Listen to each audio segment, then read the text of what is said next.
మా ఇల్లు 1992లో ఆర్థికంగా సొంత కాల్పై నిలబడాలని ఆనాడు గౌరవ ముఖ్యమంత్రి చంద్రబాబు నాయుడు గారు హెరిటేజ్ అనే సంస్థ ప్రారంభించారు. కరెక్ట్గా 2 సంవత్సరాల తర్వాత మీ దయ వల్ల ఆయన ఫైనాన్స్ రెవెన్యూ మంత్రి అయ్యారు. ఇప్పుడు కంపెనీ ఎవరో చూడాలని అమ్మకి చెప్పారు, కంపెనీకి ఒకసారి వెళ్ళి నువ్వు చూసుకోవాలని. మా అమ్మ ఎప్పుడు కంపెనీకి వెళ్ళా, కంపెనీ ఎలా రివ్యూ చేయాలో తెలియదు. ఆయన బలవంతం చేశారు. కారు వేసుకుని కంపెనీ దగ్గరికి వెళ్ళేది, ఆఫీస్ దగ్గరికి పైకి కూడా వెళ్ళేది కాదు. కింద నుంచే ఫోన్ చేసి పెద్దానికి నేను పైకి వెళ్ళలేను, నేను ఇక్కడ ఏం జరుగుతుందో నాకు తెలియదు అన్నారు. అలాంటిది ఈరోజు మా తల్లిని చూడండి, 5,000 కోట్ల విలువైన కంపెనీ ఆమె స్వయంగా నడిపిస్తుంది. అంతేకాదు అన్న ఎన్టీఆర్ పేరుతో ఎన్టీఆర్ ట్రస్ట్ అని ఆనాడు బాబు గారు స్థాపిస్తే ఈరోజు అద్భుతంగా మా తల్లి ముందలు తీసుకెళ్తుంది. తలసీమియా పేషెంట్స్ కి ప్రత్యేకంగా గౌరవ ఉప ముఖ్యమంత్రి పవన్ అన్న ఆనాడు 50 లక్షల రూపాయలు కూడా మనకి అందజేస్తాం జరిగింది. బ్రహ్మణి గురించి కూడా నేను చెప్పాలి కదా 2 మాటలు. స్టాన్ఫర్డ్లో చదివింది, తిరిగి వచ్చి కంపెనీలో ఇప్పుడు ఆమె పనిచేస్తుంది. ఏకంగా నా క్రెడిట్ కార్డు బిల్లు కూడా బ్రహ్మణియే కట్టే పరిస్థితికి వచ్చింది. నేను ఈరోజు హాయిగా ఇక్కడ తిరిగి మీకోసం సేవ చేయగలుగుతున్నానంటే దానికి కారణం బ్రహ్మణి మొత్తం మా ఇల్లు చూస్తుందని మహిళలందరికీ నేను తెలియజేస్తున్నా. అంతేకాదు మా అమ్మమ్మ పేరుతో బసవ తారకం క్యాన్సర్ హాస్పిటల్ ఉంది హైదరాబాద్లో. ఇప్పుడు ప్రత్యేకంగా అమరావతిలో కూడా ప్రారంభిస్తున్నారు. అక్కడ మా డైరెక్టర్గా నిరుపేద కుటుంబాలకి అహర్నిశలు సహాయం కూడా చేస్తుంది. స్త్రీ శక్తి, ఈరోజు స్త్రీ శక్తి కార్యక్రమం ప్రారంభోత్సవం సందర్భంగా మీతో కొన్ని విషయాలు మాట్లాడాలనుకుంటున్నా.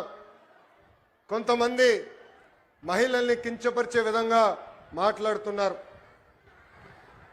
మహిళలు ఎంత బాధపడతారో నేను స్వయంగా నా ఇంట్లో నేను చూశాను. ఆనాడు శాసనసభ సాక్షిగా మా తల్లిని అవమానిస్తే మా తల్లికి 3 నెలలు పట్టింది కోలుకునేదానికి. తెలుగు వాడుక భాషల్లో కొన్ని పదాలు ఉంటాయి.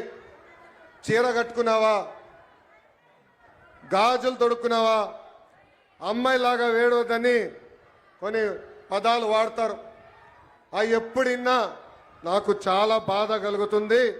అలాంటి పదాలకి మనం ఫుల్ స్టాప్ పెట్టాలని ఈ సభాముఖంగా ఆంధ్ర రాష్ట్ర ప్రజలు నేను కోరుతున్నా. అలాంటి మాటలు ఎవరన్నా మాట్లాడితే మాట్లాడదని చెప్పండి. ఎక్కువ తక్కువ మాటలు చెప్పండి, అన్న లోకేష్ చెప్పాడు తోలు తీస్తాడని. ఈ సందర్భంగా గౌరవ ముఖ్యమంత్రి గారిని ఉప ముఖ్యమంత్రి గారిని ఒక విషయం కోరాలనుకుంటున్నా. సినిమాల్లో వెబ్ సిరీస్లో మహిళల్ని కించపరిచే విధంగా డైలాగ్స్ వస్తే అవి తీసే వరకు ఆ సినిమాలు వెబ్ సిరీస్ రిలీజ్ అవ్వకూడదని ఒక ప్రత్యేక చట్టం తీసుకురావాలని ఈ సభాముఖంగా పెద్దల్ని నేను కోరుతున్నా. మహిళా భద్రత గురించి అందరూ మాట్లాడతారు, అనేక చట్టాలు తీసుకురావాలంటారు. కానీ మహిళలకి భద్రత ఉండాలంటే మహిళల్ని గౌరవించాలనేది మన ఇంటి నుంచే మొదలవ్వాలని నేను బలంగా నమ్ముతాను. అందుకే నేను విద్యాశాఖ మంత్రి అయినప్పుడు ప్రత్యేకంగా first class second class text books తెప్పించా. దాంట్లో ఫోటోలు చూసా. ఇంటి పనులు చేస్తున్న ఫోటోలన్నీ మహిళల ఫోటోలు ఉన్నాయి. ఏకంగా అది నేను మార్చాను. ఇప్పుడు 50% ఫోటోలు మగవాళ్ళు ఇంటి పనులు చేసే ఫోటోలున్నాయి, 50% ఫోటోలు ఆడవాళ్ళు ఇంటి పనులు చేసే ఫోటోలున్నాయి. అంటే మార్పు అనేది ఇంటి నుంచే మొదలవ్వాలని బలంగా నమ్మే వ్యక్తి మీ లోకేష్. ఇంకా మెగా పేరెంట్ టీచర్ మీటింగ్లో ప్రత్యేకంగా పిల్లలతో తల్లికి వందనం కూడా మన ప్రభుత్వం చేపించింది. ఇప్పుడు స్త్రీ శక్తి పథకం ద్వారా ఉచితంగా బస్ ప్రయాణం కూడా మన ప్రభుత్వం ప్రారంభిస్తుంది. ఈ పథకం మహిళలకు మరింత శక్తి సమకూరుస్తుంది. చదువుకునే దానికి, ఉద్యోగాల కోసం కానివ్వండి, ఈ స్త్రీ శక్తి పథకం ద్వారా మీకు భారం తగ్గిస్తుంది. ఈరోజు బస్సు ప్రయాణంలో మా అక్క చెల్లెలు పెద్దమ్మ చిన్నమ్మలతో మాట్లాడా. వాళ్ళందరితో మాట్లాడినప్పుడు నాకు అర్థమైంది, కనీసం నెలకి 1500 రూపాయల భారం మీకు తగ్గుతుందని 2019లో సంపూర్ణ